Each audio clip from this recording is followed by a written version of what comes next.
نور مجسم شفیع اعظم امام الانبیاء محمد مصطفیٰ صلی اللہ علیہ وسلم کی بارگاہ میں ہدیہ درود السلام دا نذرانہ پیش کرنے کے بعد حاضرین ناظرین سامعین، اللہ رب العزت کا شکر ہے خالق کائنات نے ہم سب کو رمضان مبارک کا تیسرا جمعہ مبارک میں ہم سب کو بیٹھنا اور اس میں ذکر و اذکار کرنا کا شرف حاصل کیا۔ اللہ رب العزت ہم سب کی حاضر کو قبول فرمائے۔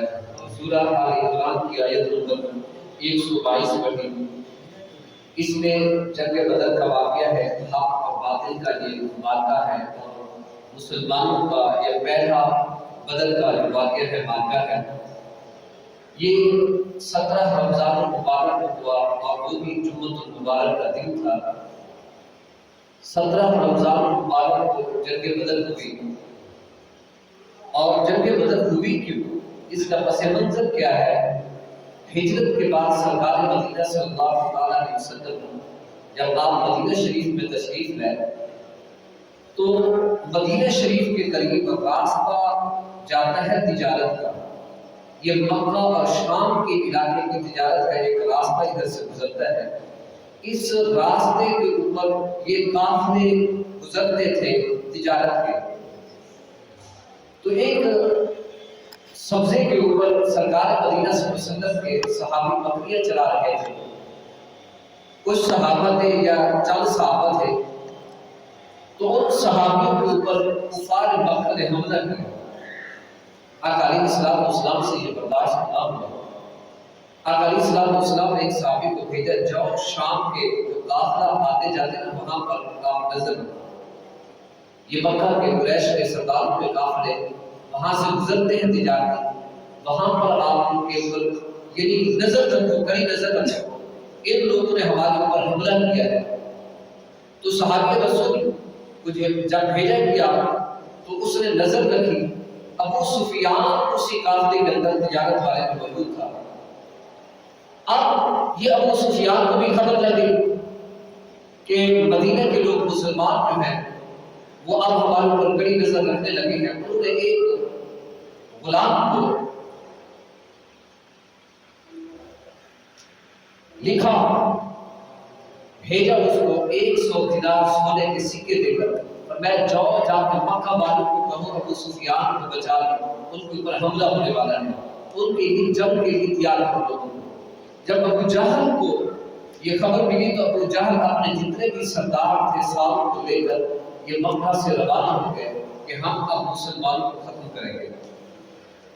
اب یہ جو راستہ تھا یہ مدینہ کے قریب تھا، یہ گزرتا تھا، تو ان لوگوں کو یہ خیال ہو گیا کہ مسلمان وہاں جا کر اس وقت تک ہمارا راستہ نہیں چھوڑیں گے جب تک ہمیں ان کو ٹیکس نہ دیں۔ اب ان کے خیال میں یہ تھا، ابو سفیان کو بھی علم ہو چکا تھا کہ مکہ والوں نے حملہ کیا ہے اور ہمارے اوپر کڑی نظر رکھنے لگ پڑی ہے۔ تو اب ابو سفیان نے جو خط لکھا یعنی آدمی بھیجا، قاصد بھیجا، اب حضرت محمد مصطفیٰ صلی اللہ علیہ وسلم نے بھی قاصد بھیجا، کڑی نظر رکھ رہے تھے۔ ابو جہل نے درس لشکر تیار کیا کہ بدر کے مقام پر آپ کا اب قافلے دو ہیں کفار کے، ایک ابو سفیان کے ساتھ قافلہ ہے اور ایک ابو جہل کے ساتھ قافلہ ہے۔ ادھر بھی سینکڑوں کی تعداد میں، ادھر بھی سینکڑوں کی تعداد میں موجود ہے لشکر۔ اب ایک قافلہ مکہ کی طرف جا رہا ہے تجارت کر کے، اور ایک قافلہ مکہ سے جنگ بدر کی طرف آ رہا ہے جنگ کرنے کے لیے۔ اب مدینہ کے راستے سے جب ابو سفیان نکل گیا تو اس نے خبر بھیجی ابو جہل کو، اگر آپ جنگ کی تیاری کر لی ہے تو آپ واپس چلے جائیں، میں بخیریت مکہ پہنچنے والا ہوں۔ لیکن اس کے باوجود ابو جہل جو تھا، جاہل کا باپ، جہالت کا باپ جو تھا ابو جہل تھا، تو اس نے کہا کہ اب ہم نکلے ہیں تو اب ہم ختم کر کے آئیں گے مسلمان۔ اب اسی نوعیت کے اوپر جنگ کرنے کے لیے بدر کے مقام پر وہ آئے، وہ پہلے آ چکے تھے۔ سرکار مدینہ صلی اللہ علیہ وسلم نے اپنے اصحاب کو تیار کیا۔ اس وقت بزرگ بھی تھے، نوجوان بھی تھے اور بوڑھے بھی تھے، اس میں بچے بھی تھے۔ 313 بدری صحابہ بنے۔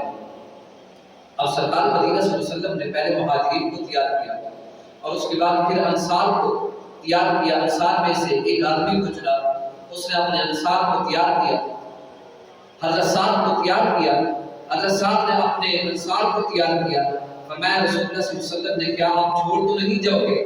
تو حضرت سعد نے فرمایا اے سرکار محمد صلی اللہ علیہ وسلم، ہم نے اسلام کو ڈھونڈ پا لیا ہے، ہم موسیٰ علیہ السلام کی قوم جیسے نہیں ہیں۔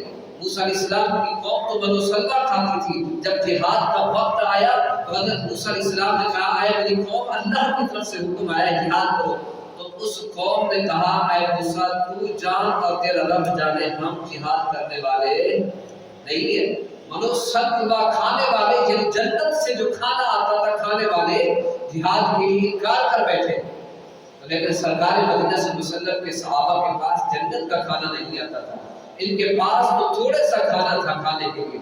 لیکن جب سرکار مدینہ صلی اللہ علیہ وسلم کی محبت ملی، حضرت سعد نے کہا یا رسول اللہ صلی اللہ علیہ وسلم، موسیٰ علیہ السلام کی قوم تو ہٹ سکتی ہے لیکن محمد کے دیوانے پیچھے نہیں ہٹ سکتے۔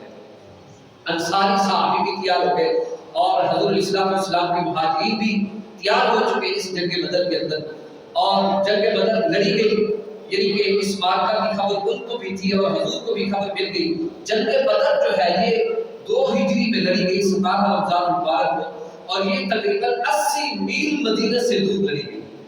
بدر کا مقام ہے 80 میل، آپ اندازہ فرمائیں تقریباً 1.5 سے 2 کلومیٹر کا ایک میل بنتا ہے۔ اتنا دور جا کر، وہ بھی پیدل جا کر لڑی، اور آقا علیہ السلام 16 رمضان المبارک کو جنگ بدر کے مقام پر پہنچ گئے۔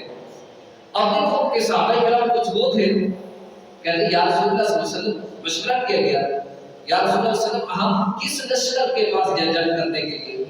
آقا علیہ السلام نے فرمایا کس لشکر کے پاس جانا چاہیے؟ ابو بکر سے بھی، عمر سے بھی، علی سے بھی، عثمان سے بھی، سارے صحابہ سے مشورے لے رہے تھے۔ کچھ صحابہ یہ کہہ رہے تھے یا رسول اللہ صلی اللہ علیہ وسلم جس طرف ابو سفیان ہے نا، وہ لشکر جو ہے نا وہ مال بھی ہے، تجارت کر کے اس کے پاس بڑا کچھ ہے، اور ادھر تو وہ جنگ کرنے کے لیے آ رہے ہیں، ان کے پاس گھوڑے بھی ہوں گے، زر بھی ہوں گے، تلواریں بھی ہوں گی، زرے بھی ہوں گے، ان کے پاس اونٹ بھی ہوں گے، سب کچھ ہوگا، لیکن ہمارے پاس وہ چیزیں نہیں ہیں۔ کوشش کرتے ہیں ہم کہ اس طرف جائیں ابو سفیان والے لشکر کے پاس، لیکن سرکار مدینہ صلی اللہ علیہ وسلم کے کچھ اصحاب جو مضبوط تھے انہوں نے فرمایا نہیں، یہ جنگ ہم بدر کے مقام پر لڑیں گے، وہ بھی کفار ابو جہل کی طرف۔ سرکار مدینہ صلی اللہ علیہ وسلم کے کچھ صحابہ ادھر مشورے دے رہے تھے اور کچھ صحابہ ادھر مشورے دے رہے تھے، لیکن سرکار مدینہ صلی اللہ علیہ وسلم نے فرمایا ہماری کفر اور مسلمانوں کی جنگ ہے، نہ کہ تجارت کرنے والوں کے ساتھ ہماری جنگ ہے۔ ابو سفیان وہاں پہنچ گیا لیکن یہ بدر کے مقام پر آ گئے۔ اب انہوں نے پڑاؤ پہلے کر لیا تھا، بدر کے مقام پر پہنچ کر سرکار مدینہ صلی اللہ علیہ وسلم کا لشکرگاہ میں گیا، وہاں جو ریت تھی پاؤں گڑے جا رہے تھے، یعنی جب پاؤں رکھتے تھے تو وہ دب جاتے تھے ریت کے اندر۔ اب رات ہوئی، اللہ رب العزت نے آسمان سے پانی اتارا، آسمان سے بول آسمان سے پانی اتارا۔ جب اللہ رب العزت نے آسمان سے پانی اتارا تو وہ ریت جم گئی اور پانی جمع ہو گیا۔ اصحاب رسول نے وہ پانی بھی پیا اور اس سے نہائے بھی صحیح اور اس سے وضو بھی کیا، نمازیں بھی ادا کی۔ آقا علیہ السلام ساری رات جاگتے رہے، ساری رات جاگتے رہے۔ ایک ان کی طرف سے قاصد آیا معلومات کرنے کے لیے کتنے لوگ ہیں، تو سرکار مدینہ صلی اللہ علیہ وسلم نے اسے بلا لیا اور میں بتاؤ تو صحیح آپ کا لشکر کتنا ہے؟ تو اس نے نہیں بتایا، فرمایا مجھے اندازہ نہیں ہے کتنا ہے۔ فرمایا یار چلو یہ بتاؤ کہ آپ روزانہ کتنے اونٹ ذبح کرتے ہیں؟ آپ کتنا اونٹ ذبح کرتے ہیں؟ فرمایا مجھے اتنا پتہ ہے 9 سے 10 اونٹ ذبح کرتے ہیں۔ تو سرکار مدینہ صلی اللہ علیہ وسلم نے فرمایا جو 9 سے 10 اونٹ ذبح کرتا ہے کا مطلب یہ 9 سے 1000 کا لشکر موجود ہے، یہ 1000 کا 900 کا لشکر موجود ہے۔ تو ساری چیزیں معلومات کی، تو اب سرکار مدینہ صلی اللہ علیہ وسلم ساری رات جاگتے رہے، اصحاب رسول نے آرام کیا، صبح اٹھے، نماز پڑھی گئی اور آقا علیہ السلام بدر کے مقام پر کھڑے ہو کر نشان بھی لگا رہے ہیں۔ اب حضور علیہ السلام نے فرمایا میرے صحابہ چھوڑ تو نہیں جاؤ گے؟ فرمایا یہ آپ کے رشتہ دار بھی آ رہے ہیں۔ حضرت عمر بن خطاب رضی اللہ تعالیٰ عنہ جب انٹری کی نا بدر کے مقام پر جہاں پر جنگ لڑی جا رہی تھی، فرمایا یا رسول اللہ صلی اللہ علیہ وسلم، فرمایا گھبرانا نہیں ہے، میرے جو رشتہ دار ہوں گے میرے سامنے، ابو بکر کے رشتہ دار ابو بکر کو دے دو، علی کے رشتہ دار علی کو، عثمان کے رشتہ دار عثمان کو دے دو، عبیدہ کے رشتہ دار عبیدہ کو دے دو، جو صحابی ان کے رشتہ دار جو بھی ان کی گردنیں اڑا دیں تلوار سے۔ یہ کفر اور یہ مسلمانوں کی جنگ ہے، اسلام کی جنگ ہے، کفر اور اسلام کی جنگ ہے۔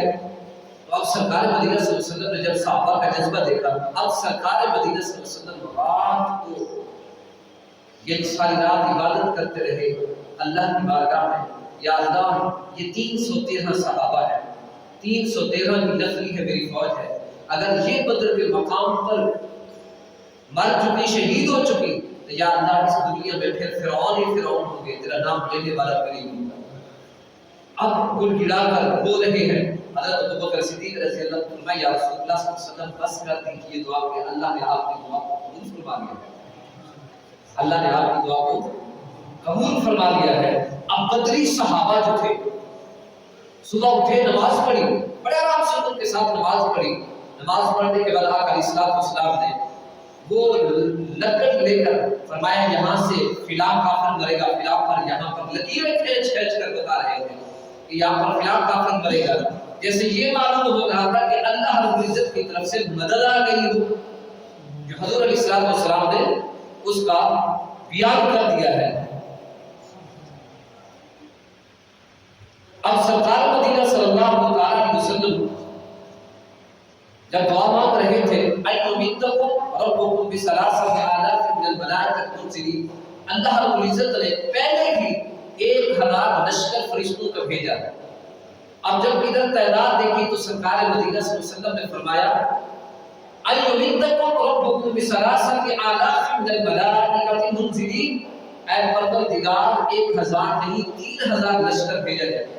اللہ رب العزت کے فرشتے جبرائیل امین پھر کہے یا اللہ تیرا حبیب تو 1000 لشکر نہیں، ایک کی بجائے 3000 لشکر مانگ رہا ہے۔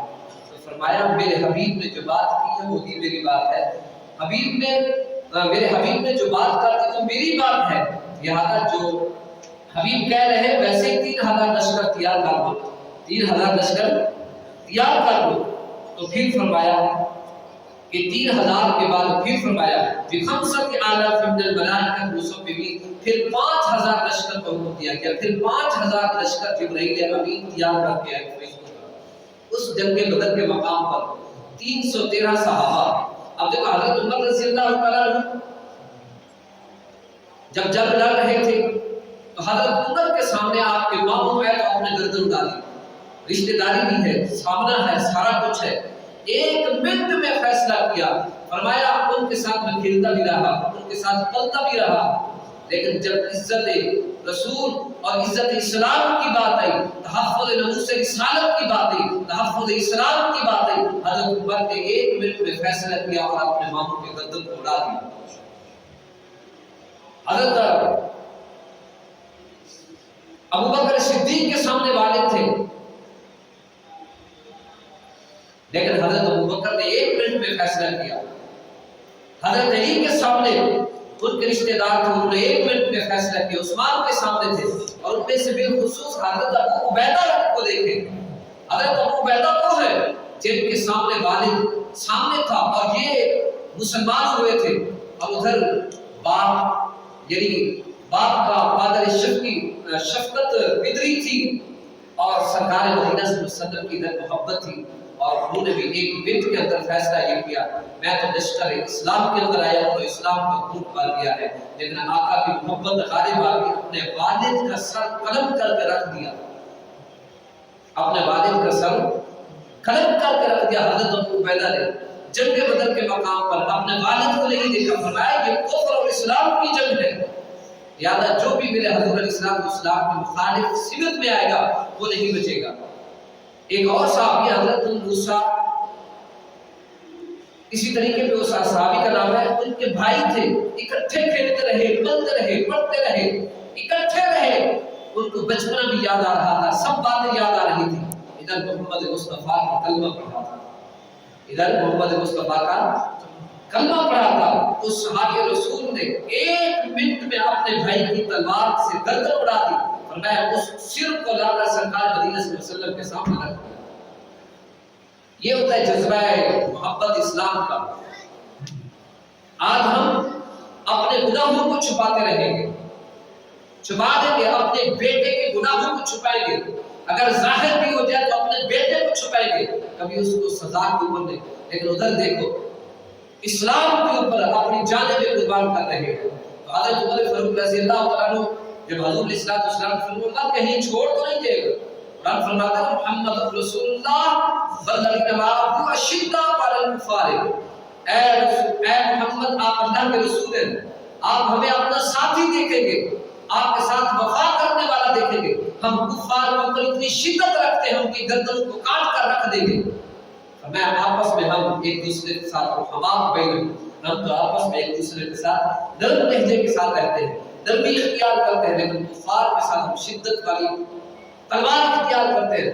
فرمایا جو اسلام کے خلاف اپنی گردن اٹھائے گا اس کی گردن کو کاٹ کر ہم رکھ دیں گے۔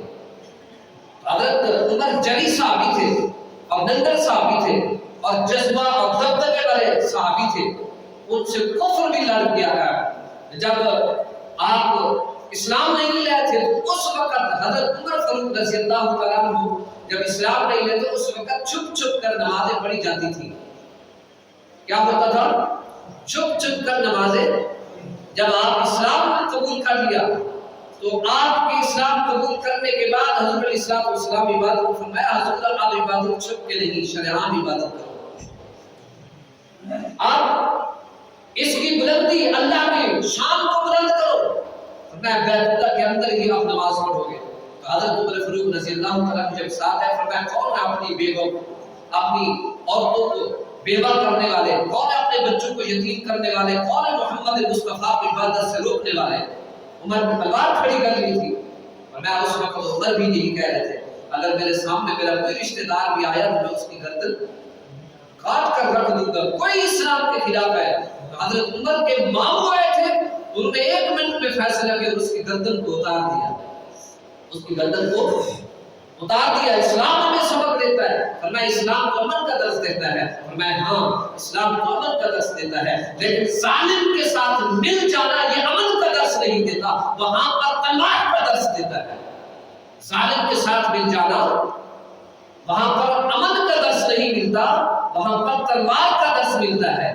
جہاں پر دو نمبری ہو ان کے ساتھ مل جانا وہاں پر تلوار کا درس دیتا ہے، امن کا درس نہیں دیتا۔ فرمایا درس تو وہاں دیتا ہے ہمارے بین جب آپس میں نرمی اختیار کر رہے ہیں، مل جل رہے ہیں تو امن کا درس دیتا ہے، وہاں پر کسی پر ظلم کرنے نہیں دیتا اسلام۔ آج انسان مسلمان کو چاہیے جہاں پر ظالم کھڑا ہے اس کے خلاف آواز اٹھائے، لیکن ہم ظالم کے ساتھ کھڑے ہو جاتے ہیں، کلمہ نبی کا پڑھتے ہیں لیکن ظالم کے ساتھ کھڑے ہو جاتے ہیں۔ سب سے بڑا ظالم اسرائیل ہے، سب سے بڑا اس کا پیروکار امریکہ ہے، لیکن آج ہمارے حکمرانوں کے ساتھ کھڑے ہونے کے لیے تیار ہے، ان ظالموں کے ساتھ کھڑے ہونے کے لیے تیار ہے۔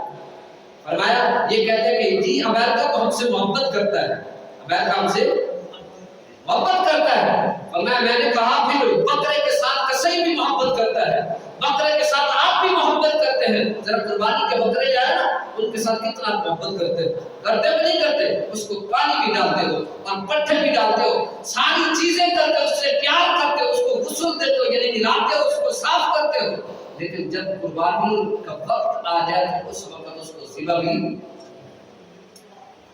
یوں مثال ہے امریکہ کی، اسرائیل کی، یہ ہمارے ساتھ اتنی محبت کرتا ہے، ہمارے اوپر پیسہ بھی لٹاتا ہے، لیکن جب وقت آ جاتا ہے تو یہ ہماری گردنوں کے اوپر تلواریں بھی پھیر دیتے ہیں۔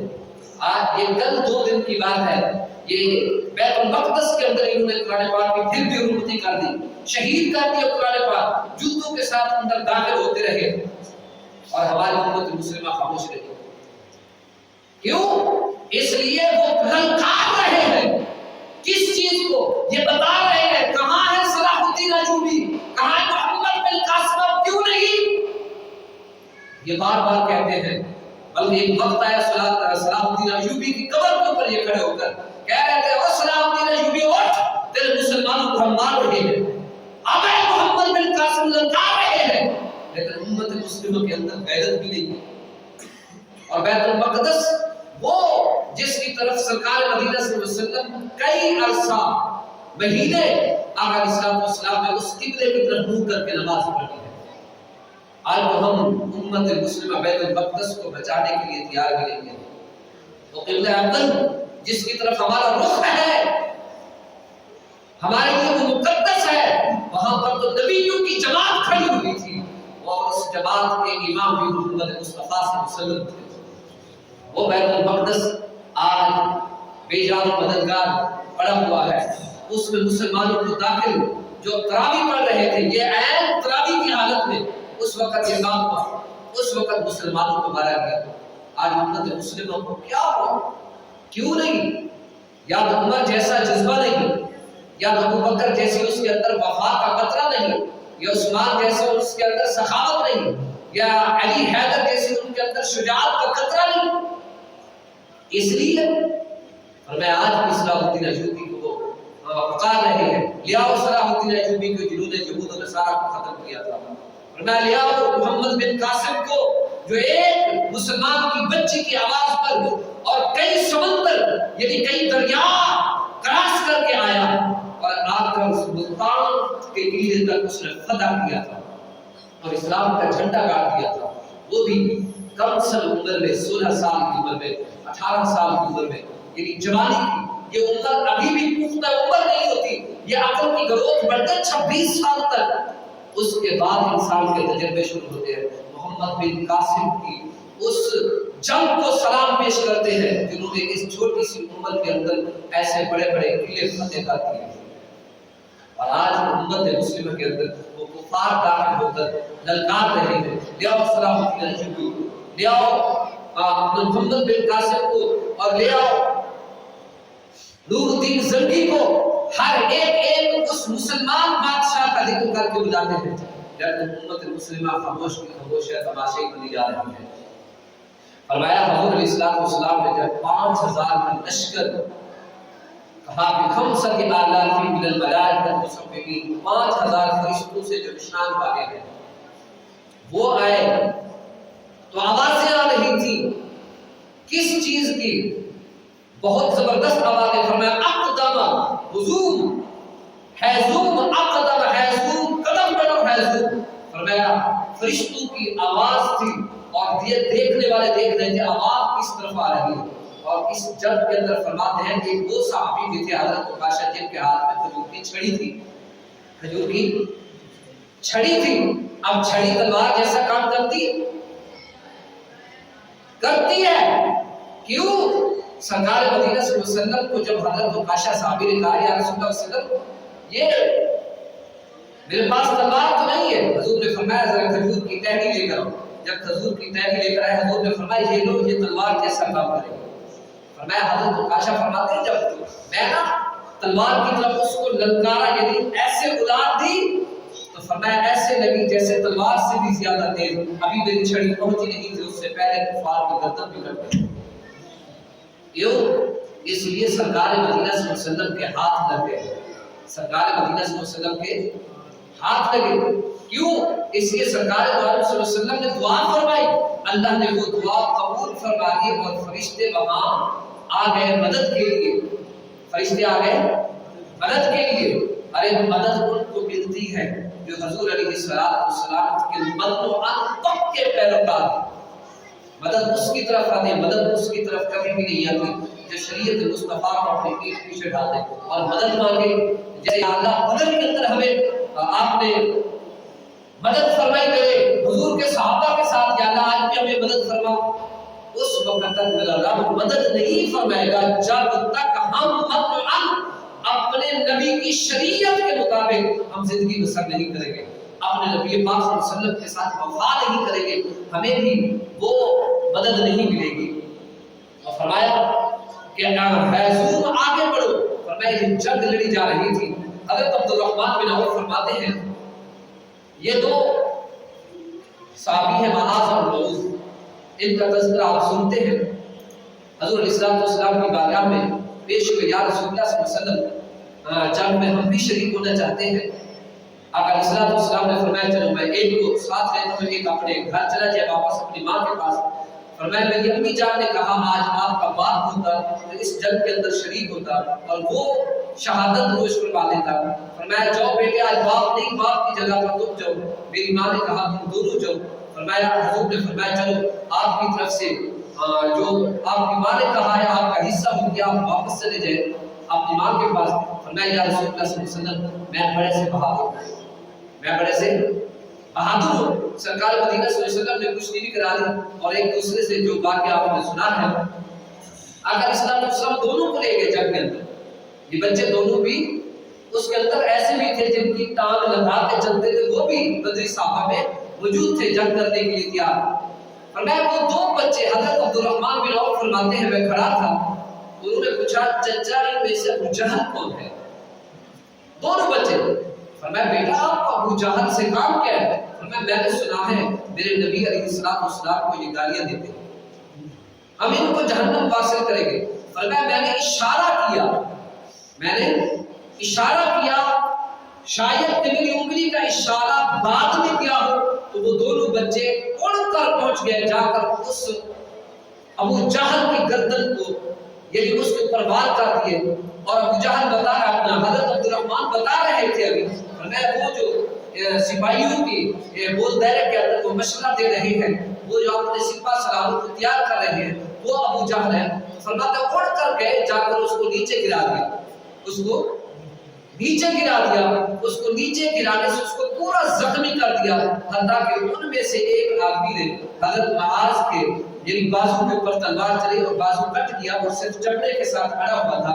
فرماتے ہیں حضرت معاذ نے اپنے بازو کو پاؤں کے نیچے دبا دیا اور دبا کر کھینچا اور اس کو بھی الگ کر دیا۔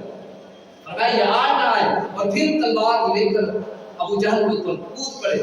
فرمایا وار پہ وار کرتے جا رہے ہیں تو حضور علیہ السلام نے حضرت عبداللہ بن مسعود کو بھیجا، فرمایا جاؤ جا کر دیکھو ابو جہل کی لاش کہاں پڑے۔ فرمایا جا کر جب دیکھا تو ابھی اس کے سانس موجود تھے۔ فرمایا میں اس کے سینے پہ چڑھ کر بیٹھ گیا۔ ابو جہل نے کہا تمہیں پتہ ہے کس کے سینے پر بیٹھے؟ فرمایا مجھے پتہ ہے، تم بڑے تکبر کرتے تھے اس لیے میں تیرے سینے پر بیٹھا ہوں، ابھی گردن کاٹنے کے لیے تیار ہو جا۔ فرمایا میری گردن جو ہے نا نیچے سے کاٹنا۔ فرمایا کیوں؟ اس لیے فرمایا کہ جتنی گردنیں میرے فوج کی پڑی ہوں میرے سرداروں کے پڑی ہوں اس میں میری گردن اوپر ہو۔ یعنی تکبر پھر بھی نہیں مرا ابو جہل کا، اس لیے اس کو جہالت کا باپ کہا گیا اور میری گردن وہاں پر بھی اونچی ہو۔ تو یہ جنگ بدر کے اندر صحابہ کرام نے یہ جنگ جیتی گئی، جنگ جیتی گئی اور یہ جنگ جیتی جانے کے بعد فرماتے ہیں حضور علیہ السلام یہ تقریباً 12 بجے تک جنگ ختم ہو چکی تھی، نماز ظہر ادا کی اور نماز ظہر کے وقت آقا علیہ السلام نماز کے اندر موجود تھے۔ ایک صحابی رسول آقا علیہ السلام کے صف میں تھے، ایسے صف بنی ہوئی تھی، آقا علیہ السلام نماز پڑھا رہے تھے اور اس سائڈ پہ نا سجی سائڈ پہ صحابی رسول اللہ علیہ السلام کے چہرے اقدس کی طرف دیکھا، حضور علیہ السلام مسکرا رہے ہیں۔ نماز کے اندر صحابی نے حضور علیہ السلام کے چہرے کی طرف ہاتھ باندھے ہوئے آگے امام کی طرف دیکھ رہے ہیں، حضور مسکرا رہے ہیں۔ فرمایا نماز مکمل ہوئی، آقا علیہ السلام کے پاس چلے گئے، یا رسول اللہ صلی اللہ علیہ وسلم آپ نماز میں مسکرا رہے تھے۔ حضور علیہ السلام نے فرمایا آپ کو کیسے پتہ ہے میں مسکرا؟ فرمایا یا رسول اللہ میں اپنی نظریں اٹھا کر آپ کی طرف دیکھ رہا ہوں۔ حضور نے یہ نہیں فرمایا آپ کی نماز ٹوٹ گئی، آپ کی نماز ٹوٹ گئی، حضور نے یہ نہیں فرمایا، فرمایا آپ کی نماز مکمل ہوئی۔ فرمایا وجہ کیا تھی؟ فرمایا میرے پاس جبرائیل امین تشریف لائے، جب میں نماز پڑھا رہا تھا اس وقت ابھی جبرائیل امین تشریف لائے۔ اصل میں یہ جنگ جیتنے کے بعد چلے گئے تھے عرشوں پر، اللہ رب العزت نے فرمایا جبرائیل واپس چلا جائے، ابھی آسمانوں کے دروازے تیرے لیے بند۔ واپس جب آیا تو اللہ رب العزت نے فرمایا جب تک میرا حبیب اجازت نہ دے اس وقت تک اوپر نہ آ۔ میں سرکار مدینہ صلی اللہ علیہ وسلم کے پاس جب جبرائیل امین گئے تو حضور نماز پڑھا رہے تھے، مسکرا رہے تھے۔ وہ مسکرا رہے تھے۔ فرمایا جب نماز مکمل ہوئی جبریل کو اجازت ملی پھر عرش پر گئے۔ اصل مقصد کیا تھا؟ مقصد یہ تھا جب جیتنا نہیں تھی، مدد تو اللہ رب العزت نے دینی تھی اپنے حبیب کو، لیکن یہ بھی بتانا تھا کہ جب جانا ہو تو حضور کی بارگاہ میں بغیر اجازت کے نہ جانا، جب آنا ہو تو بغیر اجازت کے بھی نہ آنا۔ اصل میں یہ تقاضا تھا کہ جبرائیل امین کو بھی علم ہو گیا کہ جب بھی محبوب کے دروازے پر جانا ہے تو بغیر اجازت کے نہیں جاتے، اور جب آتے ہیں تو بغیر اجازت کے بھی نہیں آتے، ورنہ عرش پر دروازے بند ہو جاتے ہیں، ورنہ عرش پر دروازے بند ہو جاتے ہیں۔ جنگ جیتی گئی، ان سے مال بھی وصول ہوا، جو بھی ان کے پاس اونٹ تھے، گھوڑے تھے، زرے تھے، ورنہ ان کے لشکر 70 سے زیادہ شہید ہو کے وہ دوڑ گئے، اور وہ سمجھ رہے تھے کہ ہمیں پتہ نہیں چلتا تلوار سے کیسے وار ہوتا ہے۔ جب حضور علیہ السلام نے ایسی کنکریاں، ریت کی کنکریاں تھی، بڑی وہاں کی پتھریلی ریت کی کنکریاں، ہمارا جو ہے نا ایریا میں اور ہے، وہاں پر اور ہے، تو وہ حضور علیہ السلام نے جب ایسی ماری تو فرمایا اتنی تیز لگی کہ سردار کفار جو کہہ رہے تھے، فرمایا کہ حضور علیہ السلام نے ان کنکریوں کے ساتھ ہمیشہ مار دیا، جہنم واصل کر دیا، ایسے تیز لگی۔ کیوں؟ اگر واقعہ دیکھو حضرت عبد المطلب کی طرف جائے تو جب وہ لشکر الم تر کیف فعل ربک باصحاب الفیل، اصحاب فیل والے واقعے کو دیکھیں، جب وہ لشکر بیت اللہ شریف کو گرانے کے لیے آ رہا تھا تو وہ ابرہا جو جانور تھا، پرندہ تھا، اس کے منہ میں چھوٹا سا کنکر تھا، اتنا سا، جب وہ پھینکتے تو پورا کا پورا ہاتھی ختم ہو جاتا تھا۔ وہ کنکر کے اوپر سائنس نے بھی ریسرچ کیا، وہ کون سے کنکر ہیں جس سے وہ جانور بھی ہلاک ہوتے گئے، فرمایا یوں نے قبول کنکر تھا جو پرندے اپنے منہ سے پھینکتے، جس ہاتھی کے اوپر جاتے پورا کا پورا ہاتھی غرق ہو جاتا، اور یوں ہی وہ بادشاہ ظالم اپنا بیت اللہ شریف کو نہ گرا سکا اور پیچھے ہٹ گیا۔ ایسا ہی ذرے تھے جو سرکار مدینہ صلی اللہ علیہ وسلم کفار کے اوپر پھینکے اور ان کے اوپر اتنے لگے کہ ان کی آنکھیں بند ہو گئی اور وہ کھول نہیں سکتے تھے۔ یوں ہی مسلمانوں نے ان سے جنگ جیت لی، یوں ہی مسلمانوں نے ان سے جنگ جیت لی۔ اب صحابہ کرام نے مال کی طرف نہیں گئے، جو ابو سفیان کا لشکر تھا وہ بھی سینکڑوں میں تھا، اور یہ ابو جہل کا لشکر جو جنگ کرنے آیا تھا یہ بھی سینکڑوں میں تھا، 900 کی تعداد، 1000 کی تعداد تھی۔ فرمایا اس کے اندر یہ دیکھیں صحابہ سے جب مشورہ دیا جا رہا تھا، ادھر مال ہے، ادھر جنگ کرنے کے لیے تو ان کے پاس لشکر کا جو اپنا تیار سامان ہے جنگ کا ہے، تو حضور جب مشورہ کوئی صحابی جو تھے نئے مسلمان، فرمایا یا رسول اللہ ادھر مال والے طرف نہ جائیں۔ تو آج بطور امت مسلمہ کا کس طرف دھیان ہے؟ ابھی بھی ہم اپنے ایمان میں پختہ نہیں ہیں، اپنے ایمان میں پختہ نہیں، کمزور ہے، ہم مال کی طرف ہمارا دھیان ہے، کاش کہ یہی ہمارا اسلام کی طرف دھیان ہو گیا، تو پھر دیکھو تمہارا اسلام پہلے بھی ہر سرحد ہر کونے پہ پہنچا، اگر بھی باقی بچے ہوئے تو وہاں کی دستک کو پہنچ جائے۔ اس لیے اسلام کے اوپر ریسرچ کرو، اسلام کو پڑھو اور اسلام کو پھیلاؤ، اسلام سے محبت کرو۔ جو دین اسلام سے محبت کرتا ہے وہی محمد مصطفیٰ کی ذات سے محبت کرتا ہے، جو دین اسلام کی پیروی کرتا ہے وہی محمد مصطفیٰ صلی اللہ علیہ وسلم کے ساتھ محبت کرتا ہے۔ اگر تم محمد مصطفیٰ چاہتے ہو تو پھر دین اسلام سے وابستہ ہو جاؤ اور دین اسلام کی پیروی کرنا شروع کر دو۔